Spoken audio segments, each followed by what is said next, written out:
time we were down in the snail box in the corner at the time, you, me and Mick. I think I don't know what you had broken. Oh, I had a broken leg. I had a broken leg as well. Yeah. And Mick had the pelvis. Yeah. Oh, thank God. That was somewhere. All broken up. What's that? All broken up. Can't All get broken bored. up. Yeah, absolutely, yeah. And the English women were over, do you remember that? And we were chatting away to them. And I think they were at the sales in Tats or something, wasn't it? Yeah. And anyway, the next thing one of them says, you know, with the horses, where do the horses go and the whole lot. And she says, what do you do with the bad horses? And the boy would make a shot. Oh, we sell them all over England, he said.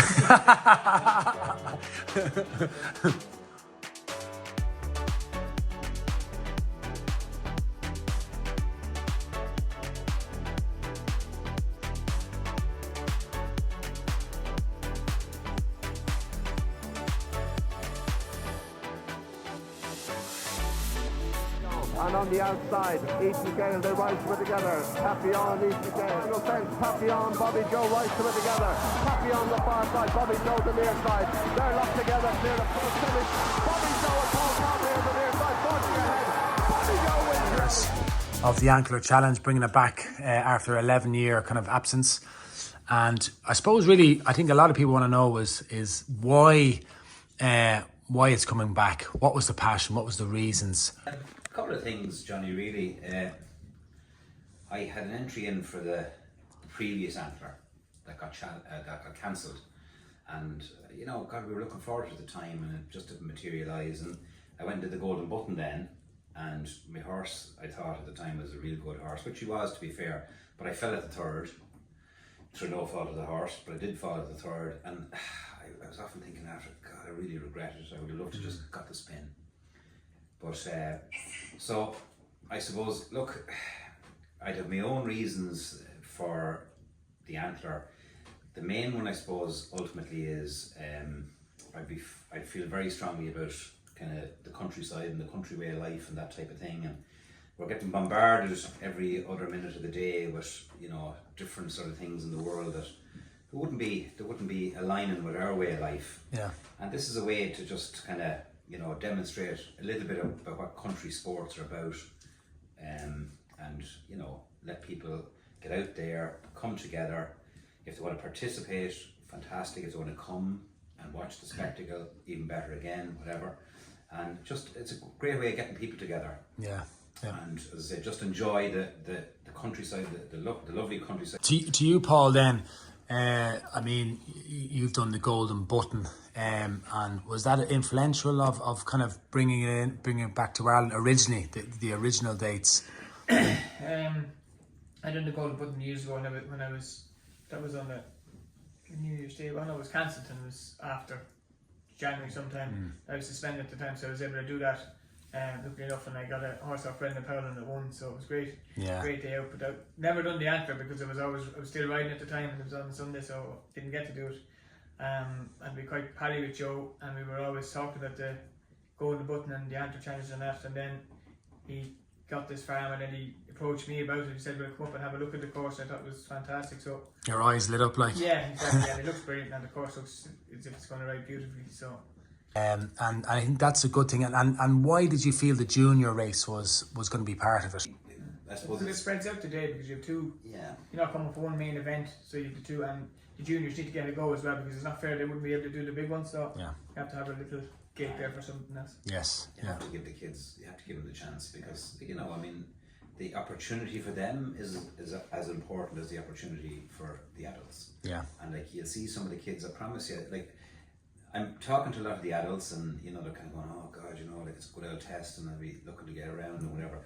I'd say at least half the kids I've spoken to, oh yeah, I want to win it. Yeah, no.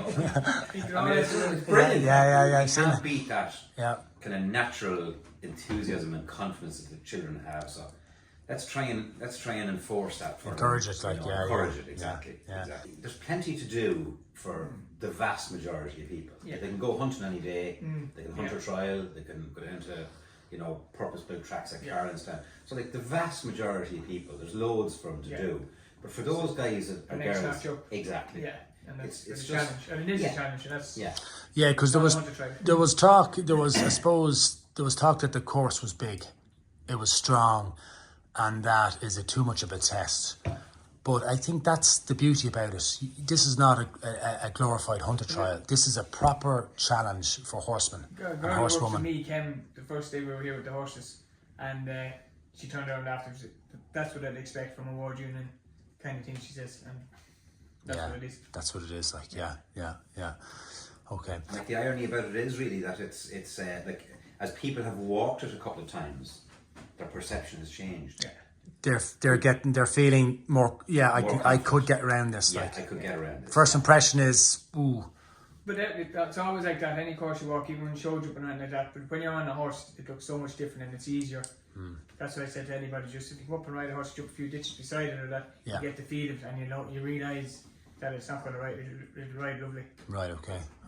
Going over the first for both the juniors and the opens, what would be your thinking? It's a lovely fence, get them started off. Nice and easy, good run up the bank. The horses or ponies that are going to look at it, they come up the bank and just pop over the hedge. It's probably only 1.5 foot. They have to go that height, it's small ditch at the back of it. But it's a nice one to warm up with. Right, okay. And then we roll on to number 2, which is the Pembroke Road, the ditch or the drain. Yeah. Number 2. It's a fair test now, isn't it? Like, And you it's know. something you'd see every day out hunting. Yeah. Like it could be a bit of a test for a turbid, but if you're riding a turbid, you'd want to have hunted them before. But it's that's what it is. Would you be galloping into that one? What's your thinking? What would be your tactic for number 2, or is it just canter up, take a pull and pop? I'd be galloping anyway. You're going into Well, it. I'd have my horse trained to do it anyway, but that's what I'd do. Yeah. Okay. Like the one thing we didn't want, Paul, from the start, like we didn't want the same repetitive jump every time, you know, that would suit a particular horse. Correct.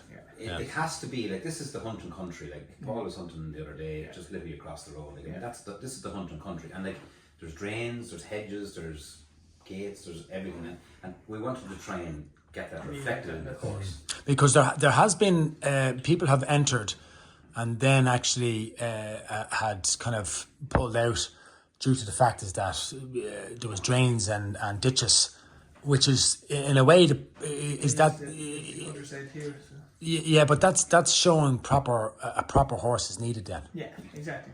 You know, it's and you're kind of weeding out the pointer.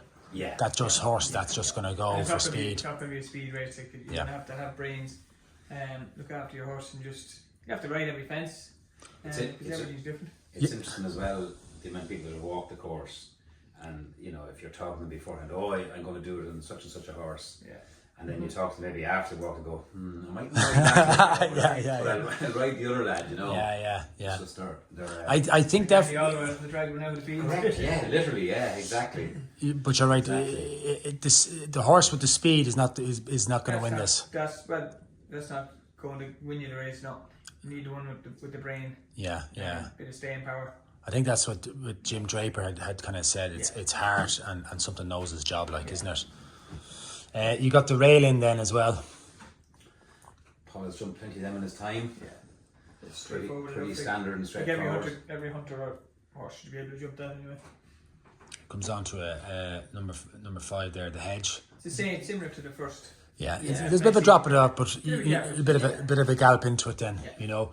Then we're on to the gate. Yeah. Another thing you'd find out hunting, so as I said. Yeah. Now, number 10. It's the big long hedge as well. That's a fabulous hedge, like, you know. And then there's a kind of it's a turn to the right, sharp enough right then. Take it to jump nice enough. Yeah. It's a lovely inviting kind of a hedge, and the run up to it is nice. The drain at the back, decent bit of a drain, but if you jump it properly, Paul, it shouldn't really come into play so Yeah, much. they get up, and then once they get up, they're going to get over the far side of it easy. Yeah. Fine. That rolls on to then number 11 as well. A good test. Yeah, It's a good test. It's the first one with the dish in front of it, so the horses will have to look in front of it. Right, okay. They take a bit of a look, but the first few get over, the rest should follow. They should be warmed up at this stage. Your horse now, if he's at this stage, he's revved up, so it's and traffic problems technically should be a little bit less as well. It should be kind of thinned out at this stage, You'll be wouldn't it? hoping it would have thinned out small bit at that stage. Now this is the next fence that I think is gonna be. You want to ride this well. This is the drop, just before the Little Woods. You know, what's your thinking for the drop? And they've actually popped it and it rode lovely. There about 4 weeks ago. There's a good wide bank at the far side of it, so I say just have to slow down small, but the hedge isn't that big in front of us, so all I have to do is get up and they come down. It's just if you go too quick, you might topple over. So you don't want to go too slow, but you need to just a little bit of don't want to go too fast, you might topple over. no, because it's a Ride a bit, it just should ride lovely. what type of drop is on that, Joey? It's a decent enough drop, but I mean, it's the landing is very. It works for you. The hedge isn't that big, so they won't be getting up that high. So they exactly. won't. Okay, because it walks big. I walked there and I said, Jesus, that's lovely. right. Okay. It'd be similar to the one in the Antler Challenge, that they were afraid of, but that rode lovely. It rode lovely. Yeah. Okay. That brings us in then into the Little Woods here. What was the concept of this? Like, why was the Little Woods brought into it? Look, change it up. Like, we've all ridden horses in our time that you kind of turn them on and they're just going to go. But like, unfortunately, you won't be able to cross country go all the time. So like, the purpose of this, yet again, going back to the start, we didn't want kind of one trick pony. Yeah. Something coming out of the box, wired and fired, and the boy is legged up and gone. Yeah. You know, it's yet again on drain. The open drain then as well. That'll jump nicely now, really, like, you know. Fine, But it'll catch out again that type of horse that doesn't know its job. Yeah. You know, one trick pony. Some people, funny enough, have said like, "Oh my God, like, no problem with the hedges, but these drains, like." But look, it's horses for courses, as they say, so something for everyone. That's number 15. It's a fair test now, number 15 now. This is a big one now, you know. Again, drain, but again, if you've got a nice rhythm, it's going well. Yeah, and the horses are going to know what they're at this stage anyway, so they should be fine. They'll back off that a bit. And yeah. Would you see an issue with that one, seeing as they've come out and jumped a drain, coming out of the woods, so they jump a drain, and then revving back up again to jump the drain in the hedge? Just kick them on, I suppose. Yeah. Yeah. I think as well, like, the only thing is if a horse has a spook at or jumps it poorly with a drain and the hedge in front of it, the next one it might. Does that happen sometimes if it's not? It does, yeah. When I rode the man in the last time I rode in the Golden Button, he was a thoroughbred, and he jumped a few with ditches underneath, and then he started to get a bit spooked. All right, but he just wasn't taking them on. But that's the thoroughbred, and like they can be a bit like that. Yeah, to get a little bit of a fright or so. Yeah. This brings us down into the river. We're crossing the river, which, you know, the water could be an issue for some horses. It might. Possibly, but I suppose it's just having that bit of control again, Paul, really, isn't it? Just to kind of gather them up a little bit and just get them into, maybe some might jump across it. Yeah. And then up the bank the far you side. get a few coming into the right, a few. Yeah, exactly, yeah. I mean, the straw wages go straight into the pass. Just go straight and and then the straw bales, pretty straightforward. Yeah, you pop the straw bales. It's to pop back down into the river. It's the keyhole here, like, This could be tricky now. You mean, like, you know, you want control in that. You wouldn't want me just galloping into that now. That's going to cause issues. And I mean, you know, one or two people have said like, oh God, you know, like if you have 2 or 3 horses going into it together, but I mean that's part of the challenge. Like, I mean, you've got to use your head a bit, like. Yeah. Brings us onto the chase here now. It's a fair chase, you know. But at this stage now, if they've jumped hedges, this is a formality, really, isn't it? Like, you know, it's a good test, though. That's one Paul has probably jumped a few times in fair use.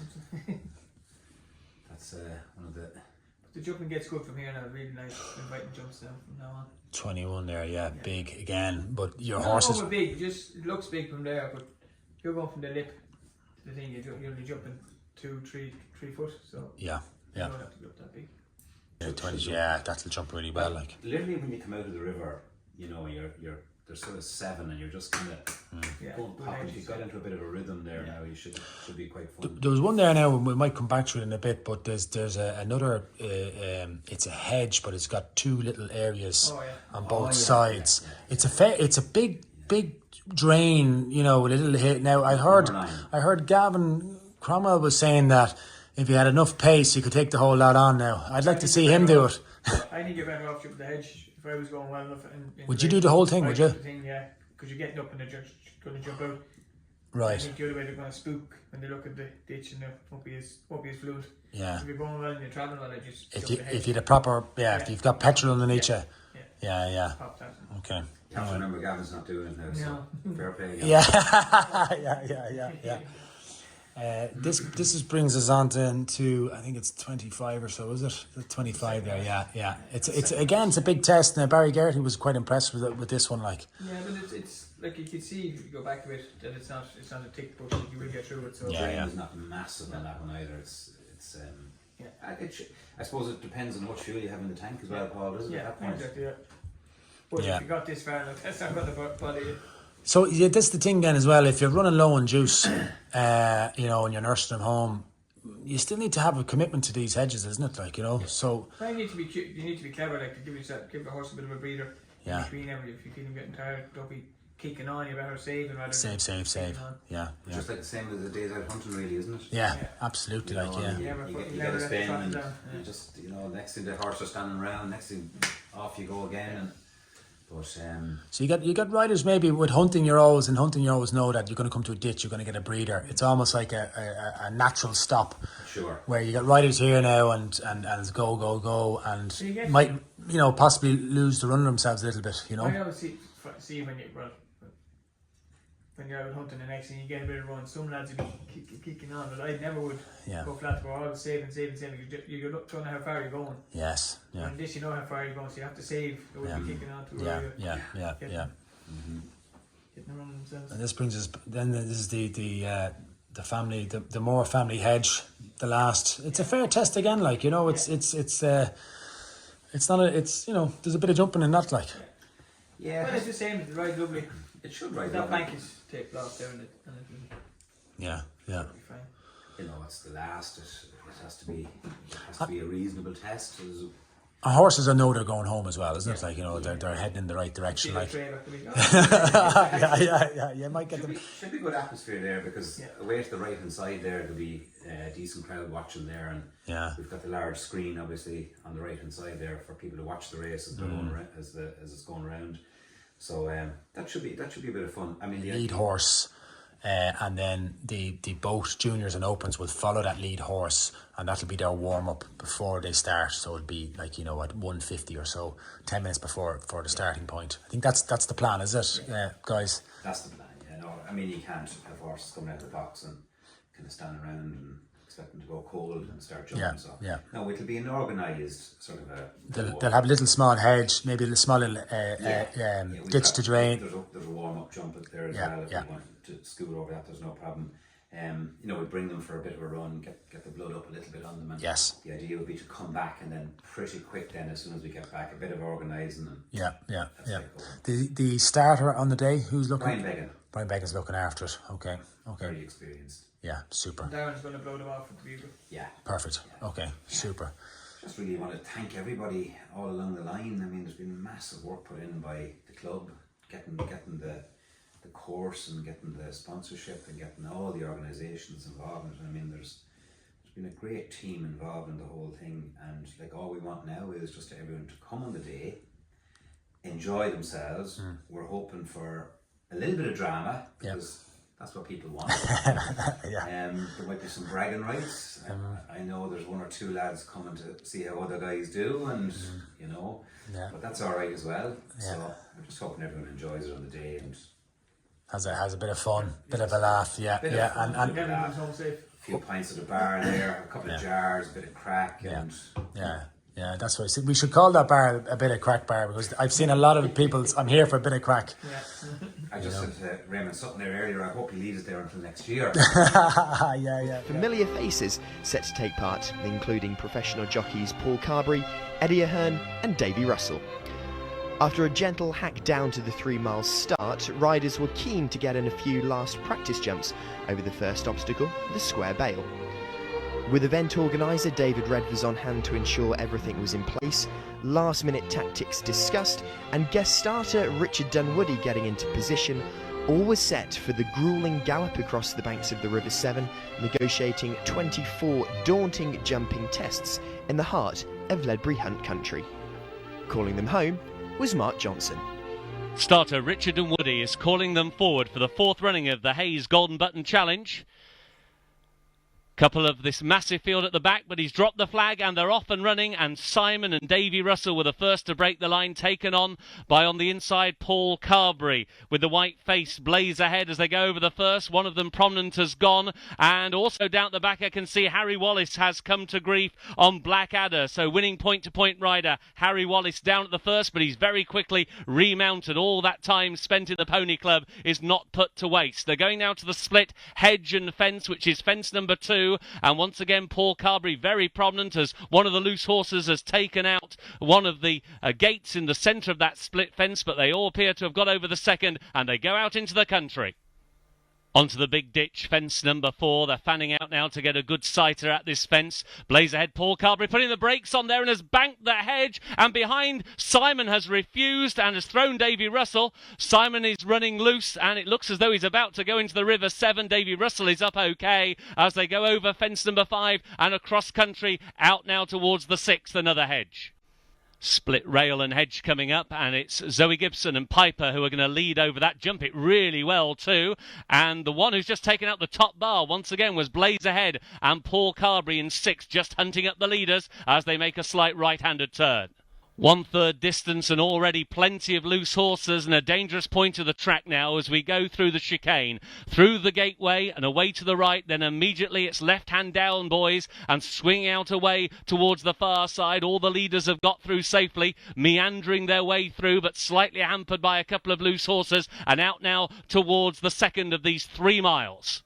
Through halfway and on now towards the ditch and pen, and it's Paul Carberry and Blaze ahead out in front. Over in second, Ken Purcell, Zoe Gibson on Piper, Jump It Well in third, and the chasers all going over the ditch and pen, and they race on now towards the final half of the Hayes Golden Button Challenge. On now to a stack post and rails, and Blaze Ahead has refused. Blaze Ahead refused under Paul Carberry, and he's badly hampered Ken Purcell. And in that melee, both horses have stayed on their feet. That has left Zoe Gibson and Piper out in front. 18-year-old Dougie Gittins and Bono are also staying on now. They've also become very prominent with that melee at that post and rails.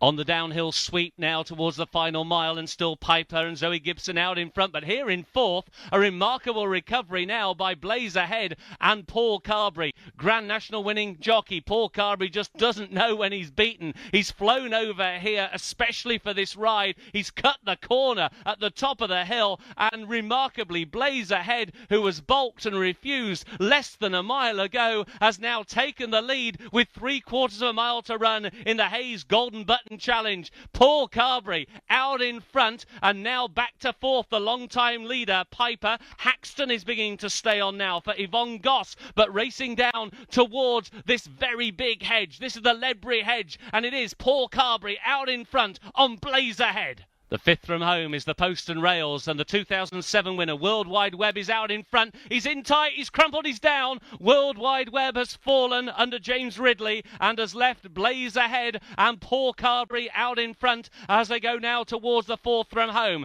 And he gets a little slow into that fence, Blaze Ahead, but he's still clear by about 6 lengths over Piper and Zoe Gibson in 2nd. Bono and Dougie Gittins staying on in 3rd. They are now over the 3rd from home, a very long run. Now on towards the final double. Paul Carberry steals a look over his left shoulder, and now he's pushing along on Blaze Ahead, the professional who flew here today to ride this horse trained by Brendan Powell. Paul Carberry out in front on Blaze Ahead. The lead is still about 5 lengths to in 2nd. Piper giving Zoe Gibson a great ride. Bono's back in 3rd. Looking way back, I can see that last year's winner, Treble Trouble, has been pulled up, but on now towards the final double. Very close together, a bit like the final 2 fences at Galway. Paul Carberry will feel as though he's at home. On towards the 2nd last hedge. Blaze Ahead beginning just to wander under pressure. He's over 2 out, but the lead is down to only 3 lengths, and he's beginning to stutter into the final fence, but he's over safely on this short run in and up the line. Paul Carberry and Blaze Ahead take